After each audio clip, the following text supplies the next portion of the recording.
Bonsoir à tous. Je ne sais plus quel est l'usage, on me l'a sûrement dit. Peut-être même m'a-t-on dit que j'aurais quelques minutes pour m'exprimer. Et comme je me ressemble, je n'ai rien préparé, bien entendu. Je suis très émue d'être à Lille aujourd'hui, qui est une ville de mon enfance. Une ville où j'ai beaucoup rendu visite à une de mes tantes et à de nombreux cousins, du côté paternel, du côté congolais, et qui se sont maintenant exilés à Berck et à Tourcoing. J'avais gardé des rues de cette ville quelque chose de pleurant, parce que cette ville est aussi associée aux premières années de ma vie en France, que j'ai vraiment vécu comme un arrachement, le départ de la Roumanie enfant. Et il y a eu comme une sorte de réparation qui s'est effectuée petit à petit. Et avant d'entrer à l'école primaire, j'ai des souvenirs du TGV qui m'amène ici, des premiers cuics aussi, comme on dit en Belgique, et des premiers moments familiaux associés à la langue française dans cet espace lillois avec ma famille congolaise. Je suis également émue que ce prix en particulier soit décerné à mon travail, qui est un premier roman. Nili, le personnage de ce roman, ne cesse de me surprendre. Elle devait d'abord probablement finir dans un tiroir, puis dans des cartons, les librairies étant fermées pendant longtemps. Et finalement, elle a décidé de faire comme elle est, c'est-à-dire d'aller de par le monde, de traverser les continents, d'aller à la rencontre des cœurs de très nombreux lecteurs, de très nombreuses lectrices. Et je vous en remercie, je les en remercie énormément. C'est une surprise quotidienne pour moi de voir la trajectoire extraordinaire de ce personnage qui s'est invité dans ma vie, qui l'a transformée, métamorphosée en tant que femme également, et qui continue de cheminer dans la tête, à travers les yeux d'aussi nombreuses personnes. Une des choses que Nili m'a apprises, disons que ce n'est pas forcément elle qui me l'a appris, mais une des choses qu'elle m'a apprises à assumer, c'est qu'on n'est jamais en racine, et que les racines, ça n'existe pas. Il y a des sources. Les sources, elles sont faites d'eau. Elles sont mouvantes, elles bougent, sous terre, sur terre, et surtout, elles nourrissent. Et à partir de cette eau, des choses poussent et voyagent. Au début, j'avais vraiment le sentiment que je devais rendre hommage aux enfants métis, mais je n'emploie plus ce mot, qui, comme moi, sont nés à la fin de la dictature de Ceausescu en Roumanie, à la fin des années 80, de parents, souvent la mère roumaine et souvent le père étudiant étranger. Et une façon de leur rendre hommage était de permettre aux lecteurs, comme moi je l'avais découvert, adolescente, à travers les récits des membres de ma famille, de mes parents en premier lieu, de permettre au lecteur de déplacer son regard pour considérer autrement ce qu'est un étranger, autrement que dans la société dans laquelle nous sommes aujourd'hui, autrement qu'ici et maintenant. À l'époque de la naissance de Nili, qui est à peu près à l'époque de ma naissance également, bien que nous ne partagions pas davantage de choses que le lieu de notre naissance et une culture maternelle et paternelle, à l'époque de sa naissance, les étudiants dits étrangers en Roumanie étaient des jeunes gens privilégiés qui venaient de familles qu'on qualifierait de bourgeoises, qui bénéficiaient de bourses d'excellence et qui avaient le choix, très souvent, entre aller étudier en Europe de l'Est et aller étudier à l'Ouest, au Canada, aux États-Unis, en France, en Angleterre, en Russie, à Lomonosov, à la faculté des sciences de Liège, qui était très réputée à l'époque, ou même à Berlin-Est. Souvent, ce choix s'opérait autour d'un pari sur l'avenir. Est-ce que l'Afrique ou le Machrek deviendraient de grandes puissances socialistes? Est-ce que durant cette guerre froide, l'issue favorable irait vers le prolétariat mondial? Ou bien est-ce que le capitalisme triompherait? Et en Roumanie, environ 3000 étudiants, comme ça, ont choisi d'aller effectuer un parcours universitaire, souvent des médecins, des ingénieurs. Et c'était des jeunes gens qui avaient fait un pari pour une Afrique socialiste. Projet qui n'est jamais advenu. Les enfants nés de ces unions, que moi j'appelle mes frères et sœurs de l'entremonde, plus de 80% d'entre eux ont été abandonnés, de père et ou de mère. Quelle était leur place dans une société où le projet même de futur qui les a vus naître n'est jamais advenu? C'est à partir de ce questionnement que j'ai commencé à poser des questions aux gens autour de moi, à ceux qui m'avaient connu enfant, à ceux qui avaient connu d'autres enfants. Et puis je me suis rendu compte que j'étais probablement une des plus chanceuses. Et pour les autres chanceuses et chanceuses, certains étant mes propres petites sœurs, j'en connaissais déjà un sacré pourcentage. J'ai grandi en France, dans cette langue, avec le roumain comme langue maternelle à la maison, avec la Roumanie comme patrie de passeport, c'est toujours le cas, et dans une cité ouvrière, puisque les diplômes de l'époque d'ex-URSS n'étaient pas reconnus après la chute du mur de Berlin à l'ouest de l'Europe. Et mes parents se sont retrouvés ouvriers, femmes de ménage, dans la commune où j'habitais, juste derrière notre bâtiment, un bâtiment qui était essentiellement occupé par des familles ouvrières de chez Peugeot-Poissy. Il y avait le parc du château des Lionceaux d'Alexandre Dumas. Et quand je sortais du quartier, je me retrouvais au bord de la Seine, dans des peintures d'Alfred Sisley. Neige à Louvciennes, inondation au Port-Marly. Peut-être que c'est déjà ça, l'exil.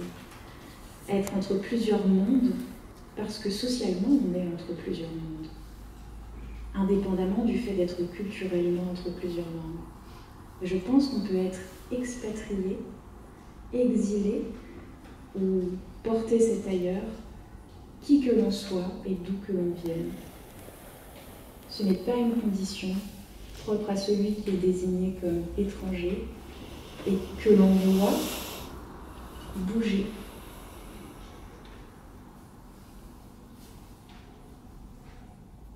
Nili m'a aussi fait comprendre que je n'appartiendrai jamais ni à aucun de mes peuples en réalité, ni à aucune sorte de communauté nationale, malgré mes nombreuses tentatives, ou communauté d'autres sortes. Pas du tout par individualisme ou par égoïsme, mais parce que c'est le brassage qui fait la vie. Et parce que on n'appartient pas et on ne possède pas. On est traversé et on traverse. Et dans ces traversées, on construit des solidarités avec des personnes qui viennent d'un peu partout sur Terre. J'ai eu beaucoup de chance pour cela dans ma vie. On construit des langues qui nous sont propres et singulières, des langues de l'amour à l'intérieur de nos familles, par exemple, mais des langues aussi différentes qui nous permettent de partager, dans mon cas, l'amour de l'écriture, de la littérature, avec d'autres qui vivent très loin, qui viennent de très loin, ou qui iront très loin. Il y a vraiment cette idée de la traversée, et c'est vraiment comme ça que j'envisage aujourd'hui cette notion de l'exil ou du déplacement. Quand je parle de brassage, souvent, je dois m'expliquer. Pourquoi est-ce que je choisis cette notion et pourquoi ce personnage m'a conduit à choisir cette notion plutôt que celle du métissage. Le mot métis, c'est un terme qui a une histoire, une origine zoologique d'ailleurs, qui vient d'un terme portugais qui désigne le fruit d'un mélange entre deux espèces animales différentes. Même si aujourd'hui, ce mot dans notre langue est complètement dépourvu de tout aspect péjoratif, et au contraire, on en fait l'éloge comme ce qui serait une sorte de futur des êtres humains sur cette planète. Il porte quand même cette histoire et une vision du monde dans laquelle les hommes, les femmes qui vivent ensemble se trouvent séparés dans leurs identités, donc en partie fictionnelles, à partir d'une notion qu'est la couleur, à partir d'autres notions comme le phénotype, ce genre de choses. Je prends souvent l'exemple d'un anglo-suédois qui se retrouve absolument dans la même situation que mon personnage, roumaino-congolais, mais chez qui ça ne se voit pas, et qui pourtant vit bien ce brassage culturel, cet entremonde culturel. Je préfère le terme de brassage aussi parce qu'il renvoie, à mon sens, à l'histoire anthropologique de notre espèce. À aucun moment de notre histoire, les êtres humains ne se sont pas déplacés, ne sont pas allés à des milliers de kilomètres pour aimer, faire des enfants, ou encore la guerre, que sais-je encore. Il n'y a, à mon sens, aucun moment de l'histoire humaine où des apports culturels très variés, très singuliers, ne se soient croisés partout à peu près sur Terre. C'est le propre de notre espèce que de se déplacer, que de s'arracher à son lieu de naissance pour diverses raisons et de faire des enfants ailleurs dans le monde. Ça a toujours été ainsi. Il n'y a aucune raison qu'aujourd'hui ça ne soit pas le cas. Alors, quand on parle de migrants ou d'immigrés, ça me fait rire. Ou quand on parle de national et d'étrangers, ça me fait rire. Les États-nations n'ont pas toujours existé. Mais les pères et les mères des gens que nous sommes aujourd'hui, eux, ils ont bien existé, bien avant que ces notions-là existent. Et nos descendants existeront, en tout cas je l'espère, faisons en sorte que ce soit le cas. Alors voilà, je préfère le terme de brassage au terme de métissage. C'est ce que m'a fait comprendre Nili. Elle ne cherche pas à savoir qui elle est d'une Roumaine ou d'une Congolaise. Elle cherche à savoir de qui elle est l'enfant. Et c'est cela, être quelqu'un. C'est être l'enfant de quelqu'un.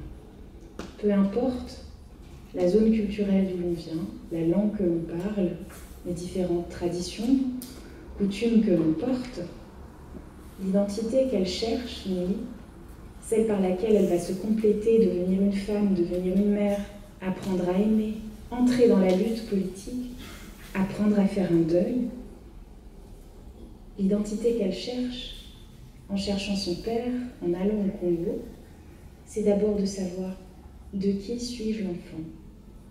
Et les gens qui étaient là avant moi, qui étaient-ils? Que mangeaient-ils? À quoi riaient-ils?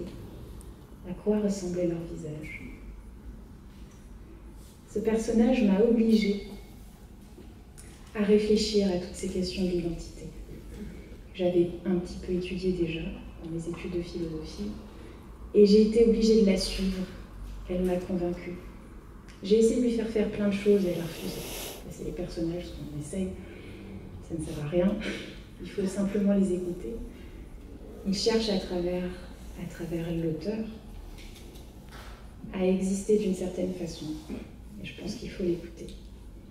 Nili, à aucun moment, ne dit de son père ou de sa mère qu'ils sont blancs ou noirs. C'est une vision du monde qui, pour elle, est obsolète, qui n'a aucun sens, qui est vouée à disparaître et qui ne va pas l'aider, elle, à devenir une personne, qui ne va pas l'aider, elle, à devenir une mère ou à s'accomplir en tant que femme.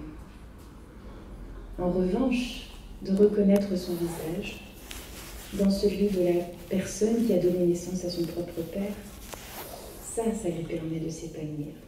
Ça lui fait comprendre quelle est sa place dans le maillon de transmission, dans la chaîne de transmission dont elle cherche à être un maillon. Elle m'a donc finalement fait complètement abandonner la plupart des préjugés que j'avais ou la plupart des fruits de réflexion que j'avais sur cette question de l'identité. Et j'ai envie de dire aujourd'hui, ce qui importe, c'est simplement de qui nous sommes les enfants et que seront les enfants à qui nous allons transmettre et quoi leur transmettre. Je suis vraiment très émue de recevoir ce prix aujourd'hui dans le contexte qui a été rappelé tout à l'heure. Et imaginez à quel point ça me frappe. Est-ce qu'il faudra être français pour recevoir des prix littéraires dans quelques années? Je ne sais pas, je ne le souhaite pas. Si c'était le cas, malgré le fait que le français est la langue dans laquelle je rêve, eh bien je ne serais pas en mesure de recevoir aujourd'hui. Je vous invite tous et toutes à échanger. Je ne sais pas si notre événement touche à sa fin. Je suis très émue et je vous remercie.